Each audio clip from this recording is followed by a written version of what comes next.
భారత్‌లోని పెహల్గాంలో ఇటీవల దాడి చేసిన పాకిస్తాన్ ప్రపంచవ్యాప్తంగా తీవ్ర ఒత్తిడిని ఎదుర్కొంటుంది. ఇదే సందర్భంలో భారత్ తీసుకుంటున్న చర్యల వల్ల కూడా తీవ్ర భయాందోళనకు గురవుతుంది. ఇవి రెండే కాకుండా పాకిస్తాన్‌కి మరొక కొత్త వ్యూహం స్టార్ట్ అయింది.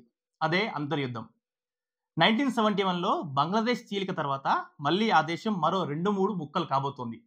బెలూచిస్తాన్ ప్రత్యేక దేశంగా ఆవిర్భవించబోతోందా అంటే అవుననే సమాధానాలు ప్రపంచవ్యాప్తంగా వినిపిస్తున్నాయి.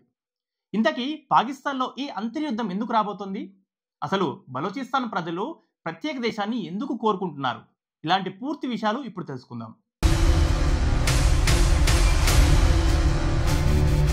పాకిస్తాన్‌లోని బలూచిస్తాన్ ప్రావిన్స్‌లో 10 జిల్లాల్లో ఇటీవల సాయుధ దాడులు చాలా పెరిగాయి. వీటిలో భద్రతా సిబ్బందితో పాటుగా సామాన్యులు కూడా చాలా మంది ప్రాణాలు కోల్పోయారు. అయితే ఇదే సమయంలో బలూచిస్తాన్ వేర్పాటువాద అంశం మరోసారి తెరపైకి వచ్చింది. పాక్‌లోని బలూచిస్తాన్‌లో వేర్పాటువాదులు మళ్ళీ పంజా విసురుతున్నారు. ఇటీవల పోలీస్ స్టేషన్లు, రైల్వే స్టేషన్లు, వాహనాలపై తాము దాడులు చేస్తూ ఇవన్నీ కూడా మేమే చేస్తున్నామని బలూచిస్తాన్ లిబరేషన్ ఆర్మీ ప్రకటించింది. సాయుధులు ఒక ట్రైన్‌ను కిడ్నాప్ చేసి దాదాపుగా అందులో 23 మందిని సామాన్యులను చంపివేశారు. బలూచిస్తాన్ ప్రజలు కూడా స్వయం నిర్ధారకారకంగా పాకిస్తాన్ నుంచి ప్రత్యేక ప్రాంతం ఆవిర్భావాన్ని కోరుతూ BLA 2000 సంవత్సరం నుంచి ఈ దాడులు చేస్తూనే ఉన్నాయి. పాకిస్తాన్ సైన్యంతో పాటుగా వేరే వాటిపై కూడా దాడి చేస్తూ పాకిస్తాన్ను తీవ్ర ఒత్తిడిలోకి లాగుతున్నాయి. బలూచిస్తాన్ ప్రాంతం ఇటు పాకిస్తాన్, ఇరాన్, దక్షిణ ఆఫ్ఘనిస్తాన్ మధ్యలో వ్యాపించి ఉంది.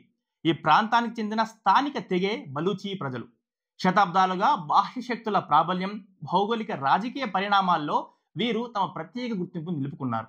బలూచ్ వాసుల్లో 50% పాకిస్తాన్లోని బలూచ్ అనే ప్రావిన్స్లో నివసిస్తున్నారు. 40% సింధు, మరికొంతమంది పాకిస్తాన్లోని పంజాబ్ రాష్ట్రంలో నివాసం ఉంటున్నారు. అయితే పాకిస్తాన్ మొత్తం జనాభాలో వీరి వాటా దాదాపుగా 4%. ఇరాన్, ఆఫ్ఘనిస్తాన్ జనాభాలో 2% బలూచ్ ప్రజలు ఉంటారు. కాస్పియన్ సముద్ర తీరం నుండి ప్రస్తుతం నివాసం ఉంటున్న ప్రాంతాలకు తాము 12వ శతాబ్దంలో వలస వచ్చినట్టుగా ఆ ప్రజలు నమ్ముతున్నారు.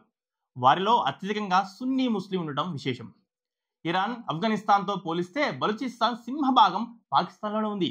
మొత్తం పాకిస్తాన్ భూభాగంలో ఇది 44%. బలూచిస్తాన్ వేర్పాటువాద ఉద్యమానికి సుదీర్ఘమైన చరిత్ర ఉంది. 19వ శతాబ్దంలో ఆంగ్లేయులు బలూచిస్తాన్ను బ్రిటిష్ ఇండియాలో విలీనం చేయకముందు ఆ ప్రాంతం స్వతంత్రంగా సొంత గిరిజన పాలనలోనే ఉండేది. అయితే ఇండియా విభజన తర్వాత బలూచిస్తాన్ పాకిస్తాన్లో భాగంగా మారక తప్పలేదు. అప్పటికి అత్యధిక బలూచిస్తాన్ ప్రాంతాన్ని కలౌట్ కేంద్రంగా పాలిస్తున్న రాజు తొలుత స్వతంత్ర దేశం కోసం డిమాండ్ చేశారు. అయితే పాకిస్తాన్లో విలీనానికి అతడిపై తీవ్ర ఒత్తిడి జరిగింది. దీన్ని చాలా మంది బలూచిస్తాన్ వాసులు వ్యతిరేకించారు కూడా. ఇదే వేర్పాటువాదానికి పునాది రాయి వేసింది. ఈ క్రమంలో పలు సందర్భాల్లో బలూచ్ జాతీయవాదులు పెద్ద ఎత్తున తిరుగుబాటు జరిపారు. పాకిస్తాన్లోని ఇతర ప్రాంతాలతో పోలిస్తే ఆర్థికంగా తాము వెనుకబడ్డామని బలూచ్ వేర్పాటువాదులు చెబుతున్నారు.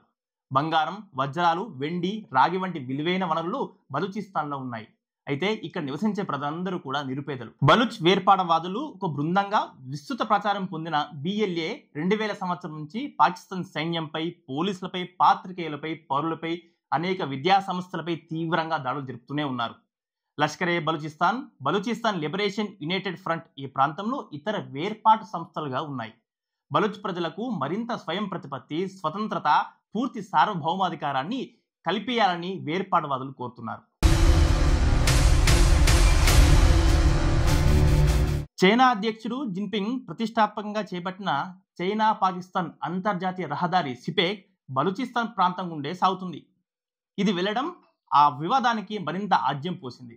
ఆర్థిక వృద్ధికి సిపెక్ తోడ్పడుతుందని పాకిస్తాన్ ప్రభుత్వం ఆశిస్తోంది. అయితే తమ ప్రాంతంలోని వనరులను కొల్లగొట్టడానికే ఇదొక కుట్ర అని వాళ్ళు భావిస్తున్నారు. సిపెక్ కు సంబంధించిన ప్రాజెక్టులు, సిబ్బందిపై, ముఖ్యంగా చైనీస్లపై దాడులు ఇటీవల అధికంగా మారాయి. సిపెక్ లో భాగమైన అరేబియా సముద్రంలోని గ్వాదర్ పోర్ట్ సైతం ఈ బలూచిస్తాన్ ప్రాంతంలోనే ఉంది.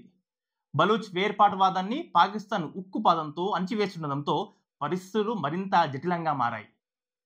అమ్నెస్టీ ఇంటర్నేషనల్ లెక్కల ప్రకారం 2011 నుంచి దాదాపుగా 10,000 మంది బలూచ్ ప్రజలు అదృష్టమైపోయారు. సరిహద్దు వివాదాల నేపథ్యంలో ఇండియాతో పాటు ఇతర పొరుగు దేశాలు బలూచ్ వేర్పాటువాద ముఠాలకు సహకారం అందిస్తున్నాయి పాకిస్తాన్ ఆరోపిస్తోంది. దీన్ని భారత్ పూర్తిగా ఖండించింది కూడా. బలూచిస్తాన్లో మానవ హక్కుల హననంపై అంతర్జాతీయ వేదికల మీద ఇండియా పలుమార్లు ఆందోళన కూడా వ్యక్తం చేసింది. ఒకవైపు బలూచ్ ప్రజలు నిజమైన సంక్షేమం, వారి సమస్యల గురించి పట్టించుకోకుండా ఇండియాను ఆడిపోసుకోవడం పాకిస్తాన్ ద్వంద్వ వైఖరికి అద్దం పడుతోంది. ఇదిలా ఉండగా పెహల్గాం దాడి తర్వాత ఇండియాతో యుద్ధానికి పాకిస్తాన్ సిద్ధం అవుతుంటే ఇదే అదునుగా ఆ దేశంలో ఉన్న ఈ వేర్పాడు సంస్థలు అంతర్యుద్ధాన్ని మొదలుపెట్టాయి. ముఖ్యంగా ప్రత్యేక దేశం కోరుకుంటున్న బలూచిస్తాన్లో అక్కడి ఉద్యమకారులు పాకిస్తాన్పై తిరుగుబాటు తీవ్రతరం చేశారు. పాకిస్తాన్ ఆర్మీ ప్రయాణిస్తున్న ఒక వెహికల్ పై రిమోట్ బాంబు పేల్చి 4 సైనికుల్ని చంపేసింది ఈ Balochistan liberation army. TDP Pakistan కేంద్ర ప్రభుత్వ అధీనంలో ఉన్న ఒక ట్రైబల్ ఏరియా. ఇది తమ కార్యకలాపాలను ఖైబర్ పఖ్వాలోని ఏరియా నుంచి నిర్వహిస్తుంటాయి. ఆఫ్ఘనిస్తాన్లోని తాలిబాన్ సర్కార్ సహాయంతో ఈ సంస్థ భారీగా ఆయుధాలను, పేలుడు సామాగ్రిని సమకూర్చుకుంటున్నాయని పాకిస్తాన్ ఆర్మీ వాళ్ళపై నిందలు వేస్తోంది. ఈ ప్రాంతాలన్నీ ఆఫ్ఘనిస్తాన్లో కలపాలని టీడీపీ పాకిస్తాన్తో పోరాడుతోంది. ఇప్పటికీ ఈ ప్రాంతమంతా కూడా టీడీపీ చేతుల్లోకి వెళ్ళిపోయింది. వారి నుంచి తిరిగి స్వాధీనం చేసుకోవడానికి పాకిస్తాన్ ఆర్మీ నానా తంటాలు కూడా పడుతుంది.